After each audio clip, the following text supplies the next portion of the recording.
ఇది పాకిస్తాన్పై మనం ప్రతీకారం తీర్చుకుంటున్నాము అనే విషయానికి సంబంధించిన బ్రేకింగ్ న్యూస్. ఇది మీకు ఆనందాన్ని కలిగించే బ్రేకింగ్ న్యూస్. పాకిస్తాన్ సైనికులు పారిపోతున్నారు. యుద్ధం మొదలు పెట్టక ముందే పాకిస్తాన్ సైనికులు పారిపోతూ ఉన్నారు. పాకిస్తాన్ సైనికులు పెద్ద ఎత్తున వారి పదవులకు రాజీనామాలు చేస్తూ ఉన్నారు. ఇప్పటికే దేశం ఎదురు చూస్తుంది పాకిస్తాన్పై మనం ప్రతీకారం ఎలా తీర్చుకోబోతున్నామని. ప్రపంచ దేశాలు ఎదురు చూస్తూ ఉన్నాయి పాకిస్తాన్పై భారత్ ఎలా ప్రతీకారం తీర్చుకుంటుందని. నిన్న ప్రధాని మోదీ కూడా మాట్లాడారు, ప్రతి భారతీయుని గుండె రగిలిపోతూ ఉంది అని. అవును, ప్రతి భారతీయుని గుండె రగిలిపోతుంది పాకిస్తాన్పై మనం ప్రతీకారం ఎలా తీర్చుకుంటున్నామని. ఇప్పటికే మనం పాకిస్తాన్కి నీళ్లు నిలిపేశాం. ఇప్పటికే మనం పాకిస్తాన్ని ప్రపంచ దేశాల ముందు ఏకాకిని చేశాం. ఇప్పటికే మనం పాకిస్తాన్పై ఆంక్షలు విధిస్తూ ఉన్నాం. ఇక పాకిస్తాన్పై మిలిటరీ యాక్షన్ ఇంకా మొదలు పెట్టలేదు అంతే, కానీ మిలిటరీ సన్నాహాలు మనం చేస్తూ ఉన్నాం. సరిహద్దుల్లో ఆ కదలికలు కనిపిస్తున్నాయి. ఇప్పుడు పాకిస్తాన్ భయంలో ఉంది, ఆందోళనలో ఉంది. ఏం చేయాలో అర్థం కావడం లేదు. మనం పాకిస్తాన్పై ప్రతీకారం తీర్చుకునే సందర్భం ఎలా ఉంటుందని అటు పాకిస్తాన్ పక్కలో బలూచిస్తాన్ కూడా ఎదురు చూస్తుంది. ఇప్పుడు బలూచిస్తాన్ కూడా మనం తీసుకునే చర్యలు వాళ్ళకి బలాన్ని ఇవ్వబోతున్నాయి. ఇప్పుడు పాకిస్తాన్పై 360 డిగ్రీస్లో దాడి జరగబోతుంది. ఇంకా మనం పాకిస్తాన్పై మిలిటరీ యాక్షన్ మొదలు పెట్టలేదు అంతే, కానీ వాళ్ళ మిలిటరీ మాత్రం పారిపోతుంది. అవును, పాకిస్తాన్ సైనికులు పారిపోతున్నారు. ఇప్పుడు నా చేతిలోనే ఈ పేపరే పాకిస్తాన్ పారిపోతున్న పాకిస్తాన్ సైనికుల డేటాకు సంబంధించి. ఇప్పటికే పాకిస్తాన్లో 1200 మంది సైనికులు వారి పదవులకు రాజీనామాలు చేశారు. అందులో 250 మంది కీలక స్థాయి అధికారులు ఉన్నారు. ఇప్పటికే పాకిస్తాన్ ఆర్మీ చీఫ్ తన కుటుంబ సభ్యులను దేశం దాటించేశాడు. తన కుటుంబ సభ్యులు క్షేమంగా ఉండాలి అని దేశం దాటించేశాడు. పోతే పోని పాకిస్తాన్ ప్రజలు ఎలా పోయినా పర్వాలేదు అని పాకిస్తాన్ ఆర్మీ చీఫ్ తన కుటుంబ సభ్యులను దేశం దాటించేస్తే మిగిలిన సైనికుల్లో భయం మొదలైంది. అందుకే పాకిస్తాన్ సైనికులు ఇప్పుడు రాజీనామాలు చేస్తున్నారు. రాజీనామాలు చేస్తున్న పాకిస్తాన్ సైనికుల సంఖ్య రోజు రోజుకు ఇక్కడ పెరుగుతుంది. మొత్తం రాజీనామాలు చూడండి ఒకసారి ఆర్టీవీ స్క్రీన్ పైన. నా చేతిలో ఉన్న ఈ పేపర్ ఇప్పుడు మీరు ఆర్టీవీ స్క్రీన్ పైన చూస్తూ ఉన్నారు. 26వ తారీఖు నుంచి రాజీనామాలు మొదలయ్యాయి. అంతకు ముందే పాకిస్తాన్ ఆర్మీ చీఫ్ తన కుటుంబ సభ్యులను సురక్షితంగా ఉండాలి అని దేశం దాటించేశాడు. ఈ పిరికి పంద చర్యే పాకిస్తాన్ మిగిలిన సైనికుల్లో భయాన్ని కలిగిస్తోంది. ఎందుకంటే సరిహద్దుల్లో మనం త్రివిధ దళాలని కూడా మోహరిస్తున్నాం. మన త్రివిధ దళాలు ఎక్సర్సైజ్ చేస్తూ ఉన్నాయి ఎటువంటి పరిస్థితులైనా ఎదుర్కోవటానికి. అటు పాకిస్తాన్ కూడా మేకపోతు గాంభీర్యాన్ని ప్రదర్శిస్తుంది. మా నీళ్లు మాకివ్వండి అని. మన దేశం నుంచి ప్రవహించే నదిలో మన దయా దాక్షిణ్యాలతో వాళ్ళకి నీళ్ళు ఇస్తూ ఉంటే ఆ నీళ్లు ఆపేసినందుకు పాకిస్తాన్ ఇప్పుడు మేకపోతు గాంభీర్యాన్ని ప్రదర్శిస్తోంది. మేము రక్తపాతం సృష్టిస్తామంటుంది. బహుశా ఇదే కొనసాగితే మిగిలిన సైనికుల్లో కూడా ఇంకా భయం మొదలయ్యే అవకాశం ఉంటుంది. ఏకంగా 1200 మంది సైనికులు రాజీనామాలు చేశారు అంటే మామూలు విషయం కాదు. బహుశా ఇది మీకు ఆనందాన్ని కలిగిస్తోంది కదా. పారిపోతున్న పాకిస్తాన్ సైనికుల వివరాలు తెలుసుకుంటూ ఉంటే భారతీయుడిగా మీకు ఆనందాన్ని కలిగిస్తోంది కదా.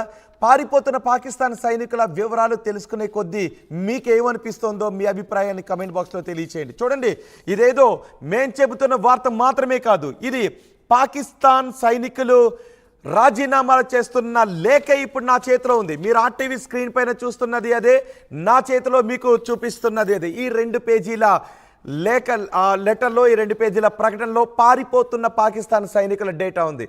ఎక్కడైనా భయంతో ప్రజలు కొంచెం అప్రమత్తం అవుతూ ఉంటుంటారు, కానీ సరిహద్దుల్లోకి వచ్చి యుద్ధ రంగంలోకి వచ్చి యుద్ధం చేయాల్సిన సైనికులే పారిపోతూ ఉంటే ఇక ఆ దేశ పరిస్థితి ఏంటో మనం అర్థం చేసుకోవచ్చు.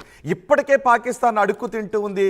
ఇప్పటికే పాకిస్తాన్ పిచ్చికుక్కల దాటికి ప్రపంచ దేశాలన్నీ కూడా పాకిస్తాన్ని ఒంటరిని చేయాలి అని చెబుతూ ఉన్నాయి. ఇప్పటికే పాకిస్తాన్ పాలకులకు సైనికులకు పిచ్చెక్కి వాళ్ళు ఏం మాట్లాడుతున్నారో తెలియదు. ఒక రకంగా చెప్పాలి అంటే పాకిస్తాన్ సైనికులే ఇప్పుడు పోసేసుకుంటున్నారు. పాకిస్తాన్ సైనికులే ఇప్పుడు భయంలో ఉన్నారు. పాకిస్తాన్ సైనికులు ఇప్పుడు పారిపోతున్నారు. ఇక పాకిస్తాన్ ఏం చేయగలుగుతుందని అందరూ కూడా చర్చించుకుంటున్నారు. ఇప్పటికే నేను చెప్తున్నాను, డేటా ఒక్కసారి మీరు వినండి. బహుశా ఈ డేటా వింటే మీ చెవులకు ఆనందాన్ని కలిగిస్తుంది. మనకి ధైర్యాన్ని కూడా ఇస్తుంది. ఇప్పటికే మనం చాలా ధైర్యంగా ఉన్నాం. ఏం జరిగినా పర్వాలేదు, ఈ పాకిస్తాన్ పిచ్చుకోకలకు బుద్ధి చెప్పాలి అని. ఏం జరిగినా పర్వాలేదు, ఈసారి పాకిస్తాన్ తరిమి కొట్టాలని. ఏం జరిగినా పర్వాలేదు, పాకిస్తాన్ రూపురేఖల్ని ఈసారి మార్చేయాలి అని ప్రతి భారతీయుడు, నిన్న మోదీ అన్న మాటలను కూడా మనం గుర్తు చేసుకుంటే ప్రతి భారతీయుడు రగిలిపోతూ ఉన్నాడని. సో ఇప్పుడు ఈ పారిపోతున్న పాకిస్తాన్ సైనికుల డేటాను చూస్తూ ఉంటే మీకేమనిపిస్తోంది? ఈ పారిపోతున్న సైనికుల వివరాలను సంబంధించిన వార్తను వింటే మీకేమనిపిస్తోందో మీ అభిప్రాయాన్ని కమెంట్ బాక్స్లో తెలియచేయండి. మనం ఇప్పటికే చూస్తూ ఉన్నాం, పాకిస్తాన్ కూడా చూస్తుంది మేకపోతు గాంభీర్యాన్ని ప్రదర్శించి. నీళ్ళు ఆపేసిన తర్వాత పాకిస్తాన్ ఇప్పుడు మనం ఏం చేయాలి, యుద్ధాన్ని ప్రకటించాలని. ఇప్పటికే నీళ్ళు ఆపేసిన విషయాన్ని మేము యుద్ధంగా తీసేసుకున్నామని అంటుంది. బహుశా ఏ క్షణానైనా వాళ్ళ కవ్వింపు చర్యలకు పాల్పడే అవకాశం కూడా ఉంటుంది. మన సైనికులు కూడా ఏదైనా చర్య తీసుకునే అవకాశం ఉంది. పాకిస్తాన్ ఎలా తరిమి కొట్టాలి అని కేంద్రం వ్యూహరచన చేస్తుంది. చాలా వ్యూహాత్మకంగా మనం ముందుకు వెళ్తున్నాం. ఈ సందర్భంలో మన అనుకుంటూ ఉన్నారు ఇంకా ఏం చేయాలి, ఇంకా ఏం చేయడం లేదంటే, ఇంకా ఏం జరగట్లేదంటే ఏదో ఒకటి జరగాలని. కానీ ఆల్రెడీ సగం జరిగిపోయింది. నీళ్ళు ఎప్పుడైతే ఆపేసామో వాళ్ళ అప్పుడే సగం జరిగిపోయింది. యుద్ధం కూడా ప్రారంభమైనట్టే. పాకిస్తాన్ దాన్ని యుద్ధంగానే భావిస్తుంది. ఈలోపు పాకిస్తాన్ సైనికులే పారిపోతూ ఉన్నారు. పాకిస్తాన్ సైనికులు కొంతమంది వాళ్ళ కుటుంబ సభ్యులను దేశం దాటించి క్షేమంగా ఉండాలని అనుకుంటూ ఉంటే పాకిస్తాన్ సైనికులే రాజీనామాలు చేసి పారిపోతున్నారు. మా ప్రతినిధి సచిన్ పూర్తి సమాచారం అందించడానికి మనకు అందుబాటులో ఉన్నారు.